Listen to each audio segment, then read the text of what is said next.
Hey everyone, welcome back to another video. It's been a while. I've been feeling a bit unmotivated, but today we have a very special video because it's my birthday. Yes, that's right, it's my birthday. I'm turning 20 years old, but to celebrate my 20th birthday, I'm gonna be going over my 20 favorite movies because I haven't talked about them, any of them. So I'm excited. Just sit back, relax, maybe make a cup of tea or something, and let's get started. Also, before we move on, I want to apologize for a couple things. One, the lighting, really bad still. I'm hoping next school year it's better when I have more natural light. Also, I'm a bit stuffy at the moment. Spring is finally coming back, and with that, the allergy monsters are back as well. So if my voice sounds strange, that's why. And so in 20th, we have Superman. There's not much I can say about Superman that hasn't been said before, and it's just really good. There's a theme with these first 3 or so movies, and they're just movies that make me really happy. It's not perfect, but it's one of those movies that just makes you hopeful that, you know, everything will be better. So next up, we have Back to the Future. Since the first time I watched this, I really loved it, and I feel like every time I watch it, I just like it more and more, to the point where, like, this movie will always be in my top 20, and the fact that it's 19th feels low. Like, it feels like it should be much higher than it is, and that's just because I haven't seen it in a while. But it's one of my favorite stories, one of my favorite soundtracks for any movie, so incredible characters, and just a lot of fun. And so in 18th, we have The Princess Diaries, and I know what you're saying, David, you just talked about Back to the Future, but you like The Princess Diaries more? And the answer is yes. That's not anything against Back to the Future, and again, that probably will change next time I watch it, but Anne Hathaway is one of my favorite actresses at the moment. Julie Andrews might be my favorite actress all time, and we'll talk about her later in the video, so don't worry. But it's one of those movies that I watch and I'm like, wow, I should be kinder to people. Like, is it a good movie? Arguably no, but is it one of my favorites? Yeah. Okay, so in 17th we have The Shawshank Redemption. This is considered by many people to be the greatest movie of all time, and I don't necessarily disagree. And you might be like, David, if you agree, then why is it 17th? Because there's just other movies on this list that I enjoy watching more. That's not to say I don't enjoy Shawshank Redemption. I think it's not a movie that I put on all the time to watch, because to me it doesn't feel like a movie. It feels like life. There's a couple other movies on the list that also just don't feel like movies because it feels like you're part of the story, but it is that good. It took me 2 watches to fully appreciate it. So next up in 16th, we have Pirates of the Caribbean, The Curse of the Black Pearl. This movie is a blast, and I think, like, it doesn't always get the credit it deserves because it's just a pirate movie, but this movie almost single-handedly changed adventure movies, and even though adventure movies have fallen off since then, I still think it's just such a good time. Also, Keira Knightley has the same birthday as me, so happy birthday, Keira Knightley, I guess. But yeah, there's nothing bad I can say about it. The action is incredible, the characters are so much fun, the costume design, the visual effects, like, just everything about it. So next up, in 15th, we have Lawrence of Arabia. Now, this is a long movie. It's the second longest I've ever seen, and long movies have never bothered me, and so this is sort of going back to The Shawshank Redemption and my comments on that. This does not feel like a movie. It is, however, probably the most epic movie I've seen in the literal definition of the word epic. Some of the greatest cinematography ever, probably the best, in my opinion. But the one, like, critique I have is that there's no women in it. You know, it's just men, but I just wish there was more character diversity in that sense, but still an incredible movie. So next up in 14th, we have 2001: A Space Odyssey. Again, very similar to Lawrence of Arabia, where this is not a movie, it is an experience. You never know what is going to happen next, or what is happening, or what has happened, and I think that's what makes it so unique. And like Kubrick, I haven't seen much from him, but from what I have, they've kind of fit into this theme of like, whatever happens, and you just have to sit there and experience it. Alright, so in 13th, we have Up.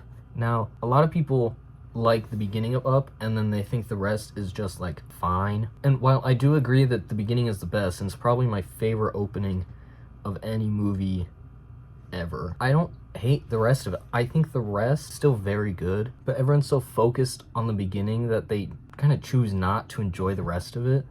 It's such a beautiful story about vulnerability and getting old. So next up, we have Rear Window. Surprisingly, the only Hitchcock film that I'll be talking about today, but I can relate to it a lot because I'm a nosy person, and I just love to know what people are doing. And sometimes it's a bit much.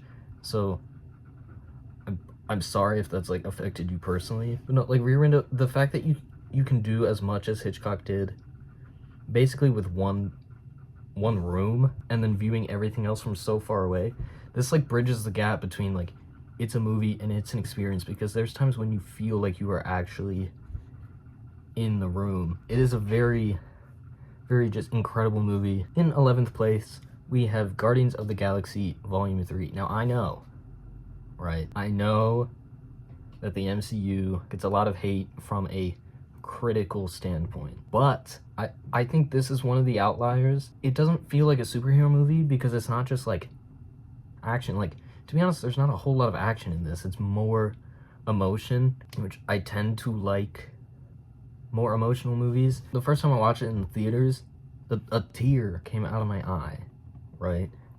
Because of a fake raccoon and a tree and a whole bunch of other people who I've loved their characters for the past 12 years. And then the way that it ends, and honestly, I'm not upset if this is the last one, which it should be the last one, because I think like the Guardians of the Galaxy is, in my opinion, the best Marvel trilogy so far.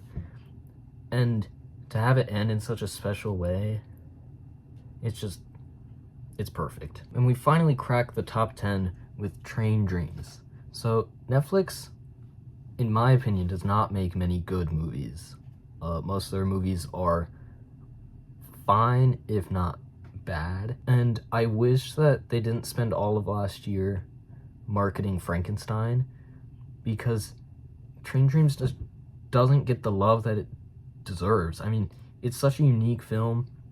Again, going back to the like experience thing, like the entire time you're watching it, it just feels like life, and you're thankful it's not a life you live. But every single thing that happens, you're like, no, like they can't do that, like that's not how it's gonna happen. And then it does, and you're like, you feel everything. I've heard it best described as hauntingly beautiful. That has never been more true for a movie ever. So in 9th place, we have I'm Still Here. Now, most of you probably don't know about I'm Still Here. So I'm Still Here, a brief summary. It came out 2024, and it's about this Brazilian family during the Brazilian dictatorship in the early 70s. And again, it's a movie that you experience whether you want to, which you shouldn't. The fact that it's based off of a real story is insane to me. The fact that this has happened, and in some places still does happen, is ridiculous. When I watched it last year for the first time with my roommate, when we watch movies, we usually talk during them. But for this one, neither of us said a word to each other the entire time, because we both knew how special it was.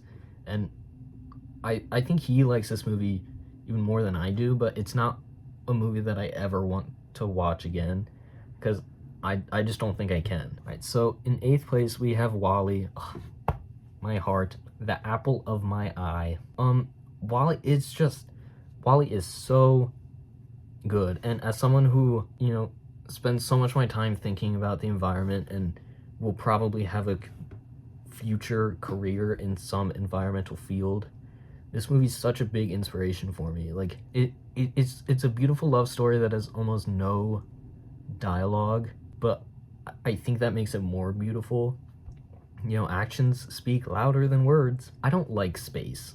I'm gonna be honest. I think people are obsessed with space when there's so much here to be obsessed with. Even like movies about space, I just never really vibe with because like I don't care. But WALL-E and then going back to Space Odyssey, they show the humanity that makes this planet so special, even if they're not set on Earth. It is the best Pixar movie. It's one of the greatest animated movies of all time, and I wish it got more credit for that. So in 7th place, we have Oppenheimer, and just, wow. I mean, this is Christopher Nolan at his best. I don't think he can get better than this. I didn't watch this during Barbenheimer. I didn't watch this or Barbie during Barbenheimer. Like, the first time I watched Oppenheimer was on my little TV. It's like 24 inches. When I watched it, I think I had it third place. Like, it's just that good. Any of my critiques on Christopher Nolan from his other movies basically don't exist in this. Someone like him who has such a historic catalog and will probably go down as the greatest director of all time, this movie gets overlooked, which is insane considering how many Oscars it won. It is so good in every way. So in 6th place, we have Spider-Man Into the Spider-Verse. This is also one, the first time I watched it, I just immediately loved it. Spider-Man is not my favorite superhero. I think he's so overdone. But that's why I like Into the Spider-Verse, because there's so many different spider people that are written so differently. Spider-Gwen has quickly become one of my favorite film characters of all time. The animation is also, I mean, like, there's nothing I can say about this to make you understand how good of a movie it is. Like, this is the greatest animated movie of the 2010s, and in my opinion, of the century so far. In 5th place, we have The Prince of Egypt. This is the greatest animated movie of all time. It's very close between this and Spider-Verse. But, I mean, it has to be. It's one of the most beautiful animated movies ever put to screen. The music is incredible. The cast is also incredible. Again, the visual, it's so beautiful. Like, everything about it is so perfectly done, and it's done with so much care and reverence to the communities that it's focusing on. But like, you have to watch The Prince of Egypt. All right, so in 4th place, we have Casablanca, and this is one of those movies that when you talk to people about it, people who've seen it, they're gonna say one of two things. They're either gonna say it wasn't that good, or it was that good. I am in the it was that good group, considering when it came out, which was during the war that it's based on. It says so much. Also has my favorite scene in any movie ever, which deserves its own video. It's one of the greatest love stories. It's one of the greatest movies. In 3rd place, we have Dune Part 2. Again, I have no words. The cast, the visual effects, the character arcs, really, the cinematography. Can we talk about that? Everything about this. The music, oh my, I really just don't know. The sandworm scene, probably the best scene of 2024, and it's not even close. Like, I can sit and watch this and just be in awe every time. So now we get into our top 2, and this was the trickiest one. These two were the trickiest because they're each first, but in different ways. And it's like, whichever one I've watched last will be first every time. So I've just stopped changing them. But essentially, first and second are tied for first. But since one has to be first, Second place is It's a Wonderful Life. This is the greatest movie ever put on screen, ever. And it's a Christmas movie, right? And it's a sad Christmas movie, which everyone knows are the best kinds of Christmas things. This is a classic that I watch every year without fail. Sometimes I watch it when it's not Christmas, and like that's how you know it's good. James Stewart, probably my favorite actor. Donna Reed is also incredible in this. It has really incredible commentary about, capitalism and holidays and just life in general. And by the time it ends, you feel nothing but love for everything. But now it's time for first place. It's Mary Poppins. I love Mary Poppins. All right, if you ever want to know what I'm thinking about in my head, it's probably Mary Poppins. Everything about it just fills me up with childlike glee. There's something about magical nannies who sing about, sugar and birds and stuff that just makes you love being alive. It's just this. I don't know what to say other than that. It is truly, it's my favorite movie. You might be like, David, you said It's a Wonderful Life was the best, but then you have this first. Yeah,